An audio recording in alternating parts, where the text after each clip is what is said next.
We are honored to introduce Gerard, who will be sharing his story with us on his fight against cancer. Are you? No, you did it. You're good. Oh, I'm good. All right, Gerard. Thanks. Good to see everybody again. How you doing? Staying warm? Yeah.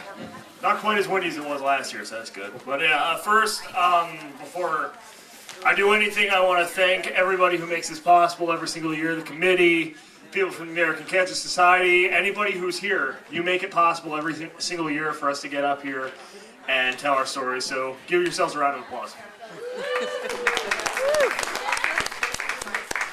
And now I've spoken at this ceremony now for the 4th consecutive year, so since I've been here for the past 4 years, I definitely recognize some of you, but for those of you who don't know who I am, who might be new, my name is Gerard Longo. I'm a 2010 graduate of Moravian College right up the road in Bethlehem. I'm a man of many interests and hobbies, and I currently work for Patch.com as a reporter and business outreach ambassador, in addition to taking on numerous side projects in my free time, so I'm always busy. But through it all, this is one event that I have to make time for every single year, because it's a chance to fight back. The great thing about fighting back is that we can do it in a variety of ways.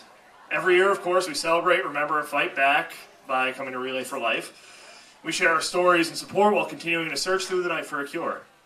Tonight is a night to honor those who have fought or are fighting the disease, as well as all those who were lost too soon at the hands of cancer.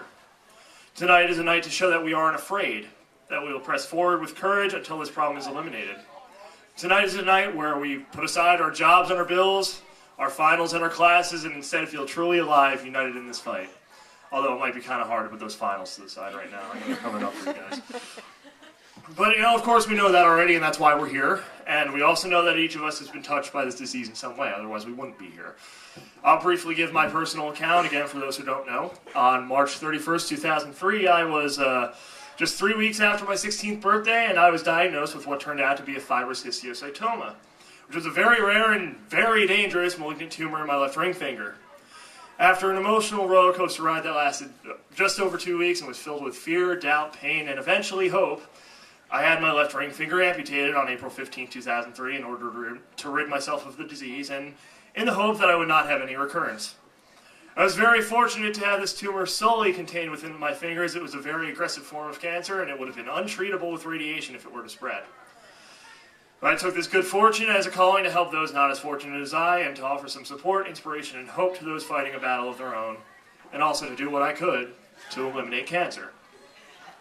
I'm big on second chances, and I know and am grateful every day that I was lucky enough to receive one. I've seen many people, friends and relatives alike, forced to fight against this disease, and some have won their individual battles, while others were not as fortunate. A huge part of the reason I take part in Relay year after year and give these speeches to you all is to honor these people for what they've been through and how they have inspired me.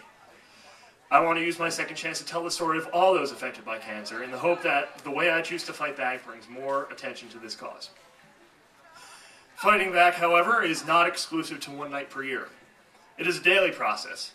Truly fighting back means standing up in the face of cancer or any form of oppression, be it physical, mental, or emotional, and having the courage to do what you believe in. Fighting back means having the courage to pursue your dreams regardless of doubt. Fighting back means taking risks. Calculated risks, but risks nonetheless, and making as much progress in life as possible every single day.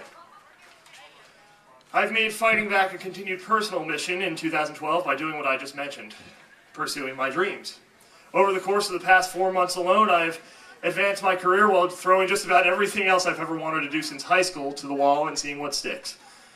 Since January, I've tried out for the Lehigh Valley Steelhawks, professional indoor football team right up the road.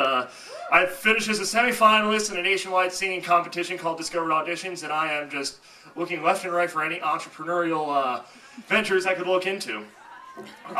Really, it's been a great year for me personally, and I decided to cram this all into 2012 because I believe that the second chance is worth living. And I believe that exploring these different avenues ultimately ties back into what I believe is the main purpose behind my second chance, to educate as wide an audience as possible about this cause and the fact that we all, regardless of anything from our respective pasts, are capable of doing anything. When I was first diagnosed, I was just hoping for a normal life following surgery. I can honestly say I had no idea how this was going to impact the things I love to do prior to diagnosis, namely football, chief among them. And I stand here proudly, over 9 years later, with no recurrence, and able to say that my encounter with cancer has not stopped me from moving forward towards my dreams, or from catching any passes, for that matter. I urge you all, of course, to continue this fight tonight here at Relay. After it's over, though, and we all take that nice, long post-relay nap that we all love so much. I know you all know what I'm talking about there. I urge you all to keep fighting every single day. And that means if you have something you want to say it. If you have something you want to do it. Stand up for your beliefs and fight for this and other causes. That, to me, is the best way to show the fearlessness and tenacity that we all, as a society, need to have in order to defeat this disease once and for all. Most importantly, go after your dreams. No matter what they are, and whether you are currently working toward them or they need to be uncovered or rediscovered, we all have them and deserve to see them through. Now, before I conclude, I want to tell you all something I noticed. The story from the NFL draft last night. How many of you guys are Redskins fans? No, nobody? Eagles kind of, yeah. Bad joke, sorry. But I don't know who else watched the draft, but during an interview, the quarterback that the Redskins drafted, Robert Griffin III, was asked about the socks he was wearing. And the socks had a slogan embroidered within, like right around the ankle, right around here, it said, "Catch your dream." Mr. Griffin III went on to explain the meaning of the phrase, stating that if you simply chase your dreams, you may continue the chase forever without realizing them.